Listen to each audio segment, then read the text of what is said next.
Ohio les Nakama et bienvenue sur ce podcast. Si les termes de Rasengan, de Gearthird, de Ultra Instinct, de Toman, de Sasageyo ou encore du souffle de l'eau 3ème mouvement te parlent, tu es au bon endroit.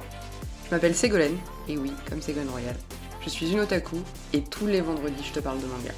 Alors enfile ton chapeau de paille et prépare tes kunai parce que là, ça va être plus ultra. Bonne écoute!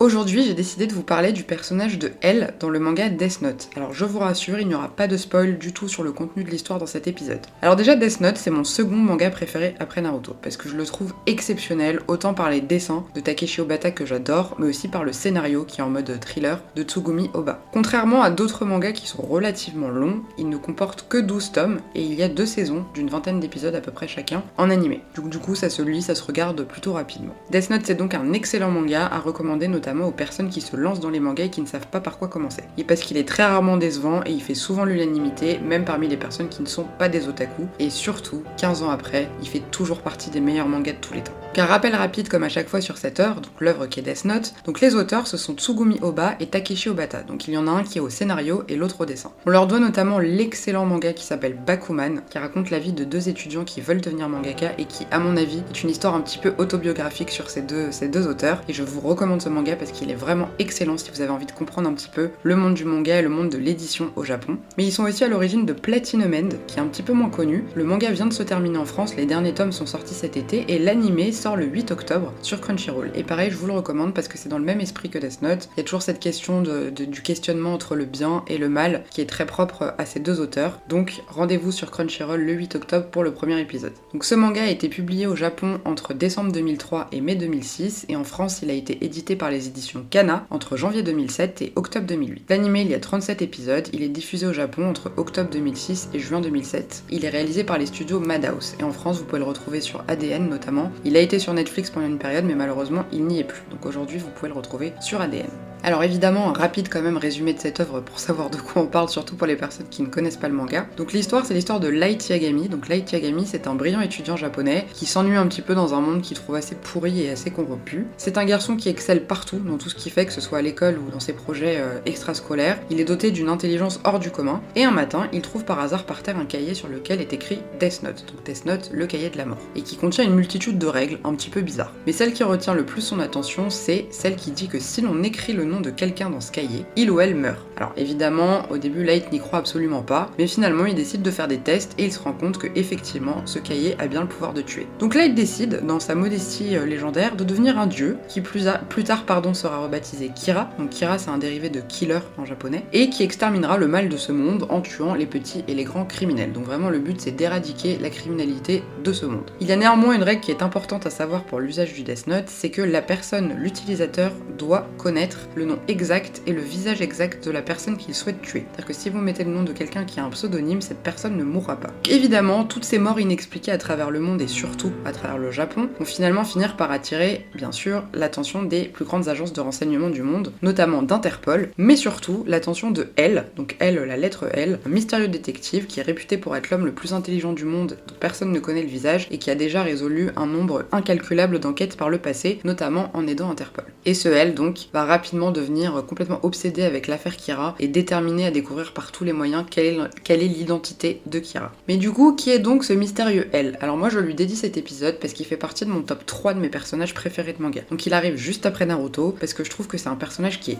extrêmement complexe et extrêmement bien travaillé, et qui apporte, je trouve, toute sa valeur à l'œuvre de Death Note. Et c'est vraiment un duo parfait avec le personnage de Light. Donc il est né le 31 octobre 1982, donc dans l'animé, il a à peu près entre 22 et 23 ans. Il est d'origine anglo-japonaise, il mesure à peu près 1m80, il a des épais cheveux noirs mi-longs, il a des yeux très foncés, donc entre gris foncé et noir, et qui sont évidemment soulignés par d'énormes cernes noires. Il porte toujours un t-shirt blanc à manches longues et un jean bleu. Il porte pratiquement jamais de chaussettes et il se tient toujours assis avec les genoux recroquevillés contre lui, mais il nous explique rapidement qu'il réfléchit mieux dans cette position et que s'il n'était pas assis comme ça, malheureusement il perdrait entre 70 et 80% de sa capacité d'analyse et de réflexion. Il mange aussi énormément de sucreries, donc des gâteaux, des bonbons, des des desserts en tout genre, et il boit ses thés et ses cafés qu'il sucre de manière vraiment démesurée. Donc c'est vraiment quelqu'un qui adore le sucre. À part ça, il a d'excellentes notions en arts martiaux, on le voit plusieurs fois se battre, et surtout il joue extrêmement bien au tennis. Alors, comment s'est passée déjà la création de ce personnage? Donc il faut savoir déjà que pour tous les fans de Death Note, je pense que vous le savez si vous êtes un vrai fan comme moi, il y a un tome supplémentaire qui est sorti à la fin des 12 tomes, à la fin de la parution de ce manga, donc un tome 13 qui s'appelle How to Read, donc comment lire en français, dans lequel on retrouve énormément d'informations sur toute la création du manga et tout le travail préalable de l'auteur et du scénariste de Death Note. En ce qui concerne la création du personnage de L, Tsugumi Oba, donc qui est le scénariste du duo, nous dit que ce personnage a fait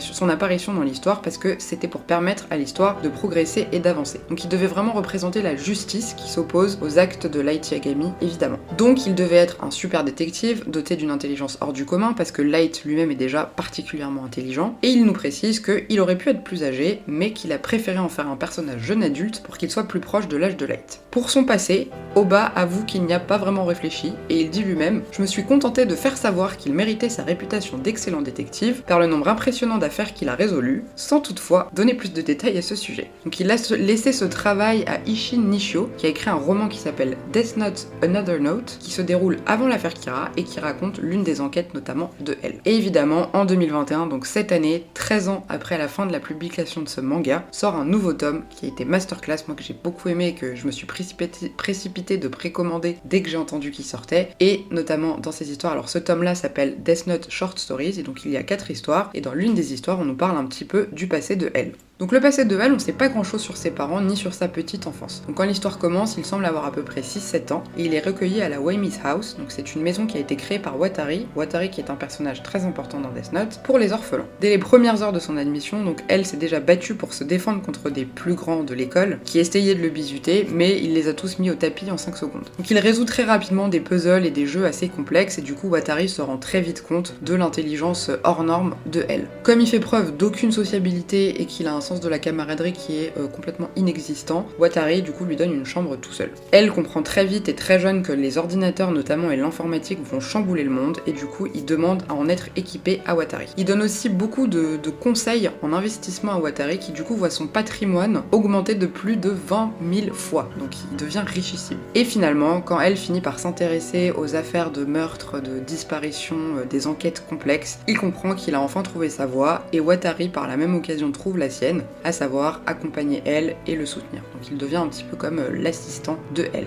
En ce qui concerne son nom, elle devait camoufler sa véritable identité que finalement nous n'apprendrons jamais réellement puisque n'ayant pas nous-mêmes les yeux des dieux de la mort, on saura juste que son nom de famille est Loliette. Et elle est la lettre que les auteurs ont choisie finalement après avoir testé plusieurs lettres de l'alphabet, mais ils se sont rendus compte que finalement le L correspondait le mieux à ce personnage. En ce qui concerne son physique, Tsugumi Oba a laissé carte blanche à Takeshi Obata, donc Takeshi Obata qui est le dessinateur, qui a décidé d'après lui de ne pas faire de Elle un beau gosse. Même si moi personnellement je le trouve vachement plus stylé que Light et je pense que dans la vraie vie, je me serais beaucoup plus intéressée à un personnage comme Elle que quelqu'un comme Light qui a un côté un petit peu trop parfait. Au niveau du scénario, du coup, Oba a dû modifier quelques petites choses, notamment par exemple la manière de s'asseoir de Elle, qui est très particulière. Par contre, son air nonchalant, son côté british et sa manière de tenir son téléphone ou des feuilles, donc ceux qui ont déjà vu ou lu ce manga savent qu'elle a une manière particulière, il tient toutes les choses du bout des doigts. Donc ça, c'est vraiment des libertés qui ont été prises par Obata, le dessinateur. Par contre, en ce qui concerne les mimiques de Elle et son amour pour les sucreries, ça a été décidé d'un commun accord entre les deux. Quand on demande à Obata comment il a conçu son personnage au niveau du dessin, il répond « Comme Elle avait le regard plutôt vide, je ne lui ai presque pas dessiné de sourcils. Je me suis contenté de faire ressortir ses œufs noirs. Son air rêveur devait ressortir davantage. Finalement, les cernes lui ont donné un air plus perçant. Lorsqu'on le regarde, on ne sait jamais vraiment trop à quoi il pense, c'est un étrange personnage. Après coup, je me suis dit que j'avais bien fait de lui rajouter des cernes, car ça nous donne une idée de la vie qu'il mène ou du passé qu'il a pu avoir. En ce qui concerne du coup son style vestimentaire, Obata en rigole en disant que Elle a sûrement un dressing composé uniquement de t-shirts blancs à manches longues et de jeans. Le seul moment où on le voit porter des chaussures, c'est pendant l'examen d'entrée à l'université ou quand il joue au tennis contre Light. En ce qui concerne sa personnalité, au premier abord, c'est un personnage qui paraît assez simple, mais qui est finalement hyper complexe. Déjà, il est doté de son intelligence complètement hors norme, et du coup, ça fait de lui l'être le plus intelligent et le plus grand détective de tous les temps. C'est quelqu'un qui est relativement calme, qui réussit à garder son sang-froid dans pratiquement toutes les situations. Il réfléchit extrêmement vite et il prend des décisions de manière très rapide. Mais du coup, c'est vrai que son intelligence exceptionnelle, ça peut nous amener à se questionner sur une certaine forme d'autisme l'autisme, donc notamment les autistes Asperger qui sont réputés pour être extrêmement intelligents, mais ce qui pourrait également expliquer, en ce qui concerne elle, sa manière de se tenir, donc il est toujours hyper recroquevillé, et son peu d'interaction réelle avec le monde extérieur, parce que c'est vrai qu'il a pas beaucoup d'amis, et il dit lui-même à Light, quand il le rencontre, qu'il est son premier vrai ami. Donc il nous explique qu'il réfléchit mieux dans cette position-là, comme on l'a expliqué tout à l'heure, et il explique également que son appétit démesuré pour le sucre, qui contraste avec sa maigreur, c'est dû au fait que son cerveau utilise toutes les quantités de glucose qu'il va ingérer, tellement il réfléchit beaucoup et vite, donc il fait travailler son cerveau en continu. C'est quelqu'un qui est capable de détecter des choses très rapidement et avec peu d'indices, notamment avec son intuition légendaire qui relève pratiquement presque d'un réel sixième sens. Alors il peut paraître un peu insensible et froid, et qui ne se soucie pas des autres, mais c'est surtout relatif à sa nature qui est très suspicieuse. Donc il s'assure toujours qu'il a utilisé tous les moyens possibles, et parfois, on va le reconnaître, des moyens très douteux, pour parvenir à trouver la vérité. C'est également un très mauvais perdant, et il le reconnaît lui-même bien volontiers, et c'est ce qui va justement le pousser à comprendre et à réussir à mieux cerner le caractère de Kira, parce qu'il considère que Kira est également un mauvais perdant, et donc qu'il le comprend. Il agit souvent en solo, même s'il est très régulièrement épaulé par Watari, et on peut dire que Watari c'est un peu à elle ce que Alfred va être à Bruce Wayne, qui est Batman. Il ment souvent pour arriver à ses fins, pratiquement tout le temps dans l'histoire, et il n'hésite pas non plus à tester les gens sans qu'ils s'en rendent compte, pour pouvoir obtenir les informations qu'il souhaite et avancer dans ses enquêtes. Et donc son entourage de manière globale se compose principalement de Watari, donc Watari qui est son mentor et qui l'a recueilli, mais également dans une deuxième partie, on découvre également Nir et Melo, qui sont en fait les personnages destinés à être les successeurs de elle. Et dans le tome bonus qui est sorti en 2021, donc Death Note Short Stories, il y a une partie assez amusante où du coup on en apprend un petit peu plus sur la vie de elle et sa vie avec Watari notamment. Donc on nous apprend qu'il dort en position assise, en fait il couche son siège sur lequel il est tout le temps au sol, et du coup tous les matins il demande à Watari de relever son fauteuil, et il refuse catégoriquement d'utiliser un lit ou un canapé. Il va aux toilettes toujours dans sa position un petit peu bizarre, et il garde toujours la porte ouverte quand il est aux toilettes. Donc ça c'est un petit peu étrange. Et pour se laver, on le voit qu'il se lave dans un espèce de lave-linge géant, dans lequel du coup il peut rester en position assise et il peut tourner tout en se lavant. Donc c'est un peu spécial. On le voit aussi dans un musée en train de regarder des tableaux, donc c'est assez drôle, et aussi on le voit dans un concert où finalement il est en train de se plaindre qu'il n'arrive à rien voir puisque tous les gens sont debout autour de lui. Donc en conclusion, moi je dirais que elle, malgré sa personnalité atypique, c'est un personnage qui n'en est pas moins attachant du tout. D'ailleurs c'est marrant parce que dans le manga et dans l'animé, il y a quelques moments où on le voit sourire et on dirait vraiment un enfant. Donc il a un côté un petit peu attachant. Même s'il semble assez insensible à tout, on réalise que finalement c'est pas forcément le cas et qu'il y a quand même des choses et des personnes qui réussissent à le toucher. Son intelligence exceptionnelle et son sens aigu de la justice, ça en fait un personnage qu'on soutient vraiment, qu'on a envie de voir réussir, et aussi peut-être parce que inversement et en face on a le personnage de Light qui est très agaçant avec son côté garçon parfait et qui se sent complètement intouchable et inatteignable. Moi je trouve que la grande richesse de Death Note elle est complètement due au personnage de Elle, parce qu'il est parfait pour s'opposer à notre anti-héros Light. Ils ont à peu près le même âge, ils sont tous les deux redoutablement intelligents, et surtout c'est ce qui donne le ton et le rythme très endiablé à cette œuvre que nous connaissons tous.